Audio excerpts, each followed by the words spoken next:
Voilà, rebonjour mes amis. Nous allons voir un nouveau thème sur le passage du résultat comptable au résultat fiscal. D'accord? Donc nous avons dit que le comptable doit mettre en principe deux casquettes. D'accord? La première casquette, il la met plutôt jusqu'à l'obtention du résultat comptable. Est-ce que vous êtes d'accord? Donc en application des règles comptables, c'est-à-dire des normes comptables, chez nous c'est le système comptable financier, d'accord? Il va aboutir à la fin de l'exercice à un résultat comptable.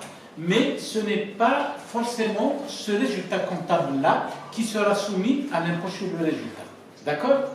C'est-à-dire soit à l'impôt sur le revenu global dans la catégorie des bénéfices professionnels pour les entreprises individuelles, d'accord, personnes physiques, ou alors, dans le cas des sociétés, c'est l'impôt sur le bénéfice des sociétés, d'accord? Bien entendu, c'est les sociétés de capitaux et assimilés, d'accord? Parce que pour le cas des sociétés en nom collectif, elles ne sont pas concernées par l'IBS, sauf si elles en font l'option, d'accord? Si elles demandent volontairement à ce qu'elles soient soumises à l'impôt sur le bénéfice des sociétés. D'accord? Donc cette demande est irrévocable une fois formulée, c'est-à-dire la société, la SNC ne peut plus faire marche arrière. D'accord? Donc dans le cas d'aujourd'hui, nous allons voir un cas de synthèse. Bien entendu, il est relativement restreint parce qu'on n'a pas le temps de développer beaucoup plus de points, mais seulement nous allons essayer de comprendre le mécanisme, c'est-à-dire le principe de passage. Pour le cas, nous avons choisi le cas de la SPA, la Grande Compte, d'accord, spécialisée dans les produits alimentaires. Celle-ci a réalisé au cours de l'année 2016 un résultat comptable qui s'élève à 18 600 dinars. D'accord? Au 31/12/2016, au 31/12 de l'année 2016, le comptable Abdelmalek, d'accord, on va l'appeler Abdelmalek, a relevé certaines remarques, c'est-à-dire certaines observations, comme suit. Parmi les opérations passées en comptabilité, enregistrées en comptabilité, vous avez un don au Croissant Rouge algérien, qui est une association d'aide humanitaire, d'accord? Seulement, ce montant que la société a consenti sous forme d'aide au Croissant Rouge algérien s'élève à 1 200 000 dinars. La société a également offert des cadeaux publicitaires de 800 dinars. Elle en a offert 100 cadeaux. D'accord? 100 cadeaux ayant valu 800 dinars chacun. Puis, nous avons l'amortissement d'un véhicule de tourisme appartenant à la société. D'accord? La durée d'amortissement de ce véhicule est de 5 ans et sa base amortissable, c'est-à-dire le prix d'acquisition de ce véhicule, est de 1 500 000 dinars. D'autre part, la société a amorti un véhicule privé, on va dire qui appartient au gérant, c'est un véhicule personnel, mais qui a été comptabilisé, qui a été enregistré en comptabilité de la société, 800 000 dinars. Enfin, il y a une plus-value de cession d'une immobilisation à long terme de l'ordre de 800 000 dinars. D'accord? C'est une valeur comptable qui apparaît, si vous voulez, dans le compte plus-value de cession, d'immobilisation, d'accord, pour 800 000 dinars. D'accord? Donc nous allons voir le traitement qu'il convient de faire. D'autre part, la société a réalisé des produits boursiers. D'accord? Donc elle avait cédé des titres boursiers qu'elle avait acquis au départ. Elle a réalisé une plus-value, si vous voulez, ou bien des produits de 300 000 dinars. Et enfin, la société étant elle-même actionnaire dans une autre filiale, celle-ci lui a remonté 45 000 dinars de dividendes. D'accord? Donc, qu'est-ce qu'on nous demande ici? On nous demande de retraiter, on nous demande de transformer, n'est-ce pas, le résultat comptable qui est de 18 600 000 pour aboutir à un résultat fiscal, celui devant faire l'objet d'imposition. C'est-à-dire, on n'impose pas le résultat comptable. Est-ce que vous êtes d'accord? mais on impose le résultat fiscal doucement. D'accord? Parfait. Donc, on va essayer d'étudier ces opérations une à une avant d'aboutir au résultat fiscal.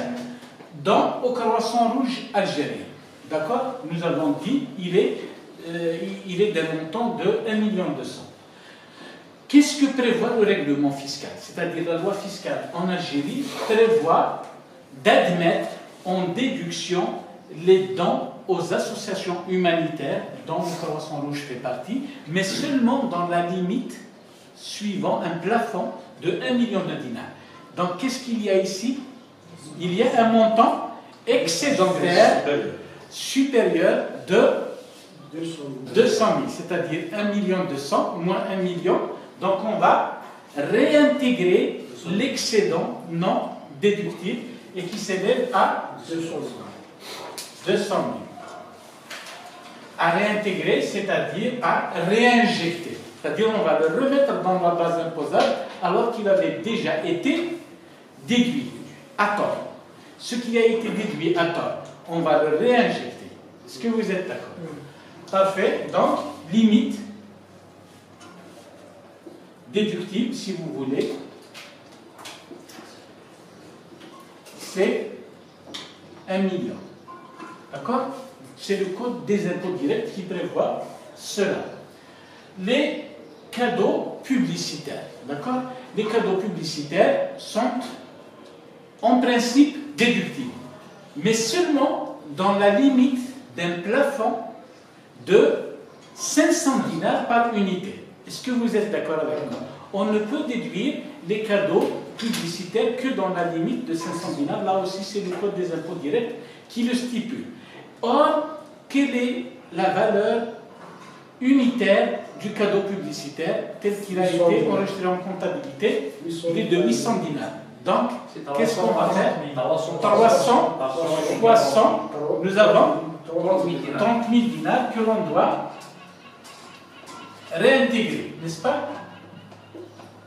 Donc, limite déductible. 500, non? Bravo, déductible. 500 dinars par unité, d'accord? Nous avons déjà dit qu'il n'y a pas de limite dans le nombre. Vous pouvez offrir autant de cadeaux publicitaires que vous pouvez, que votre trésorerie, que votre capacité financière vous permet, vous autorise. Parfait. Et puis, le troisième point, nous avons dit qu'il y a un amortissement portant sur un véhicule de tourisme acquis pour 1 500 000 dinars. Il est acquis par la société, donc il figure dans son bilan, dans son patrimoine. Seulement, là, on a déduit l'amortissement sur la base du prix d'acquisition de ce véhicule. Est-ce que c'est autorisé? Jusqu'à 1 million de dinars, je vous remercie beaucoup. Donc, il faudra, qu'est-ce qu'il faut faire? Il faudra réintégrer les 500 000 dinars. Enfin, pas les 500 000 dinars, parce que les 500 000 dinars, c'est la valeur, si vous voulez, les 1 500 000, c'est la valeur d'acquisition.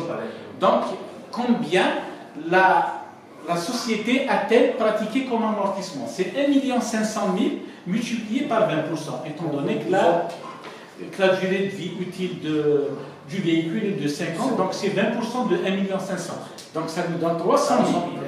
Or, comme les véhicules de tourisme sont déductibles, c'est-à-dire la base des véhicules de tourisme est déductible seulement à la base, ou bien à hauteur de 1 million, ça devrait nous donner 1 million moins, plutôt 1 million fois 20%, ça va nous donner 200 000. Donc qu'est-ce qu'il faut réintégrer? 300 000 moins le montant déductible, donc c'est 100 000, n'est-ce pas? Oui.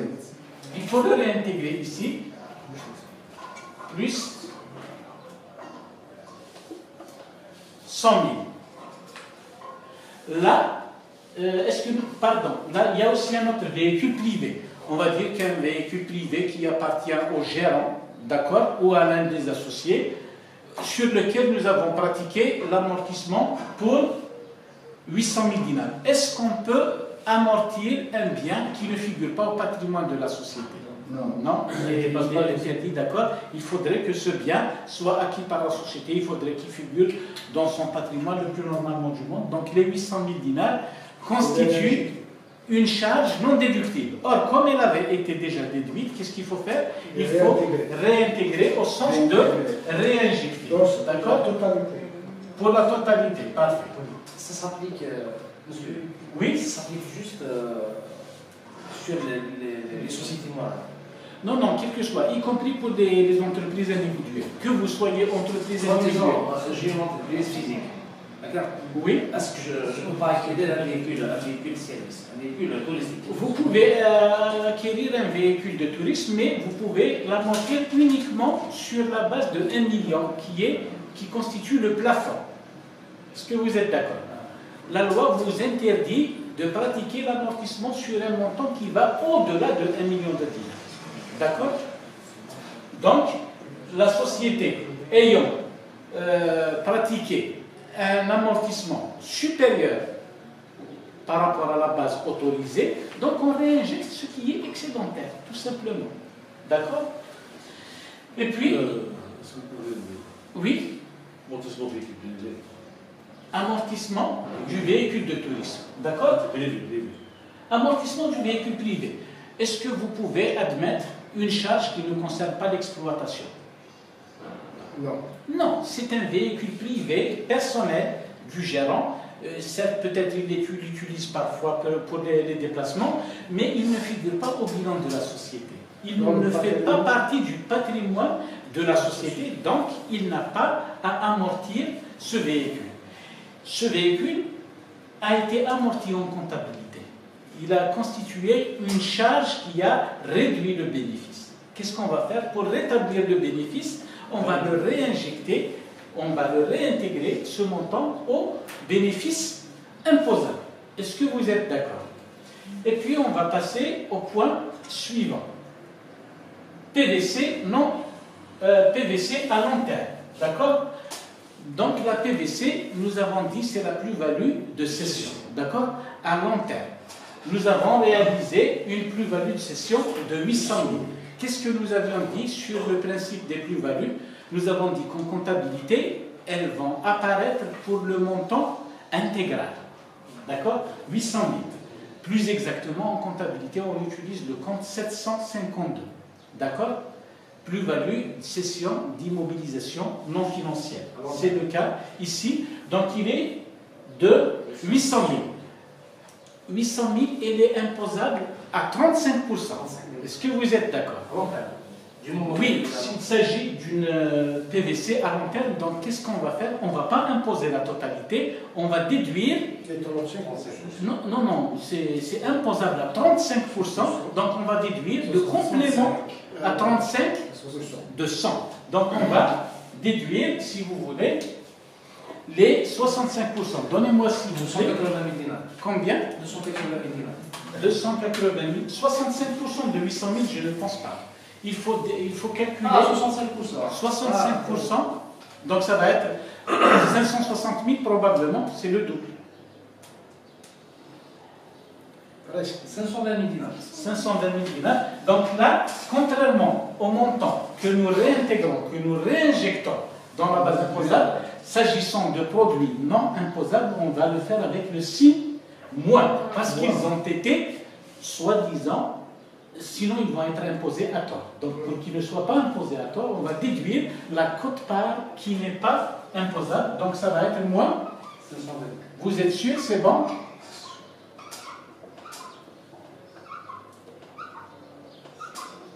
Parfait. Les produits boursiers non imposables. Là, nous avons dit que pour encourager l'activité boursière, le législateur algérien a décidé carrément de passer l'éponge là-dessus. C'est un produit au moment où ils ont été réalisés, ils ont été comptabilisés comme produits financiers dans un compte de produits 76. Or, ceux-ci ne sont pas imposables. Si on laisse l'opération telle qu'elle, ça va figurer parmi les éléments imposables. Donc, pour corriger, si vous voulez, la même chose, c'est un petit peu comme la quote-part non imposable de la plus-value de cession.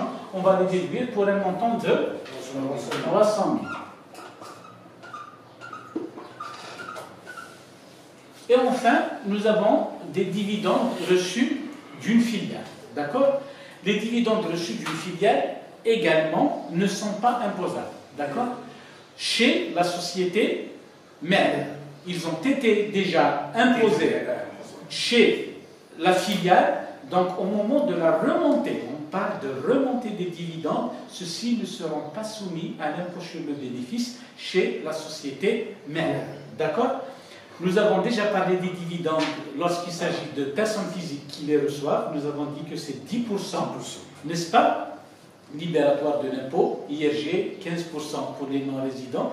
Mais là, lorsqu'il s'agit de dividendes perçus par les sociétés morales, par les personnes morales, là, on va les exonérer, on ne va pas les soumettre chez la société récipiendaire, c'est-à-dire chez la société qui les reçoit. D'accord? Cette législation est valable depuis 2003. D'accord? Donc, la même chose, on va faire moins 45 000. Donc, je vais vous demander, s'il vous plaît, de m'aider un peu. Les produits boursiers, là, on va faire moins 45 000. Donc, ici, nous avons 120 000. Il n'y a pas compris les chiffres. 165. Monsieur, je n'ai pas compris les chiffres. 300 et 522. 300 000, voilà. Il est là. Des produits boursiers ont été réalisés, ils ne sont pas imposables. Qu'est-ce qu'il faut faire? Il faut les déduire. Tout simplement. 300 000, on les déduit. Parce que là, ils ont contribué à la formation du résultat. Oui. Or, n'étant pas imposables, on va les déduire. Et les 520 000. Donc, on a une écriture, chef. Pardon? On a une écriture. Où? La différence. Oui, oui, si vous voulez, on va l'expliquer. On va l'expliquer. Parmi les observations, vous Non, voulez dire? les 520 000. La différence est de 800 000. Non, non, c'est bon, parce que les 800 000, ils ont fait partie du résultat. Écoutez, monsieur, vous avez réalisé un bénéfice, une plus-value de 800 000. Oui. Est-ce que vous êtes d'accord? C'est une plus-value qui va être décomptée pour son montant intégral dans la formation du résultat. Or, la loi fiscale en Algérie, elle vous dit que si vous réalisez une plus-value de cession à long terme, elle sera imposée seulement à 35%. Ou à 35%. 35%, on va les laisser dans le résultat. Mais on va déduire combien? 65%. 520 000. Fois 65% Égale 520 000. égale 520 000 constitue un montant qui ne devrait pas être imposé au regard de la loi fiscale. Tout simplement. D'accord? Donc voilà, sans tarder. Et monsieur Cheikh, on n'ajoute pas les 65, on n'ajoute pas les 35. Non, parce que les 800 000, ils sont déjà dans le Ils résultat. sont déjà dans le. Ils sont déjà dans le résultat pour le montant global. 800 000, c'est un profit net. Qu'est-ce qu'on va faire? Pour rétablir, on va enlever, on va ôter, on va soustraire de ce montant-là la quote-part qui n'est pas imposable. D'accord? En soustrayant 65%, on laisse dedans les 35%, il n'y a pas de souci. Ok? Donc, s'il vous plaît, amortissement de véhicules de tourisme. Pour les observations ici, qu'est-ce que nous avons dit? Limite. 1 million de dinars. Parfait. Limite amortissable.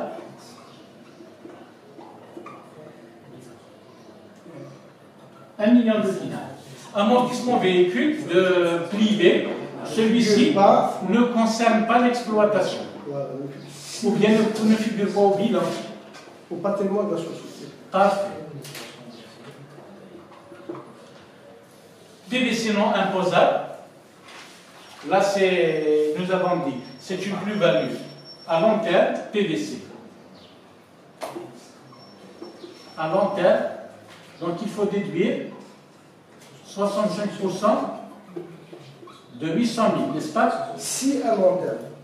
Oui, à long terme. Si à long terme. Parfait. Par contre, pour les plus-values, si la plus-value avait été à court terme, on aurait déduit seulement les 30%. D'accord? 70 et 30. Produits boursiers non imposables, cette mesure-là, nous avons dit, est prévue par le législateur, c'est les exonérer pour encourager l'activité boursière Et là, les dividendes reçus d'une filiale, c'est également exonéré. D'accord? Donc, s'il vous plaît, vous m'avez déjà donné le montant ici. 865 000. 800. On va étonner, c'est 230 000. Là, 1 230 000. 1 130 000. 1 130 000. 130 000. tout simplement, donc, ayant abouti à un montant global à réintégrer de 1 130 000 et une masse à déduire de 865 000, nous arrivons à la conclusion que le résultat fiscal est égal au résultat comptable, n'est-ce pas, plus les réintégrations,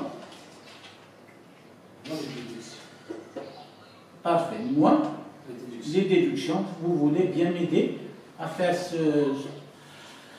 ce calcul. Donc on peut faire directement, si vous voulez, la différence, 1 160 000 moins 865 000. Et on va rajouter, n'est-ce pas? On va rajouter la différence au résultat comptable, ou alors on va faire comme ça, résultat fiscal égale 18 600 plus le montant de l'intégration 1 130 000 moins 865 000. Vous pouvez m'aider? Voilà. 18 600. 18 865 000. 18 millions 865 000.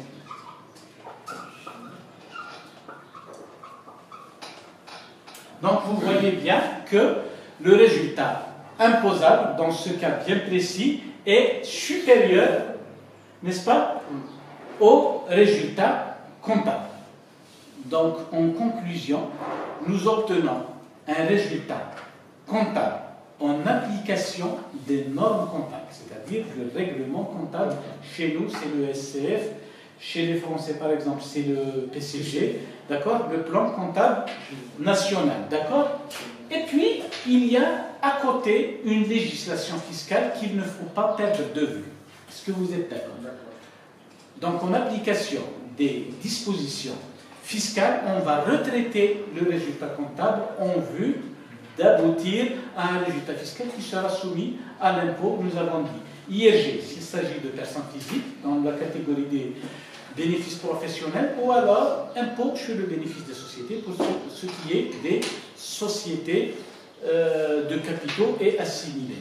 Sur ce, j'espère que le message est bien passé, n'est-ce pas? On reviendra tout à l'heure pour les explications, au cas où vous aurez peut-être des interrogations là-dessus. Sur ce, je vous remercie pour votre attention. À très bientôt.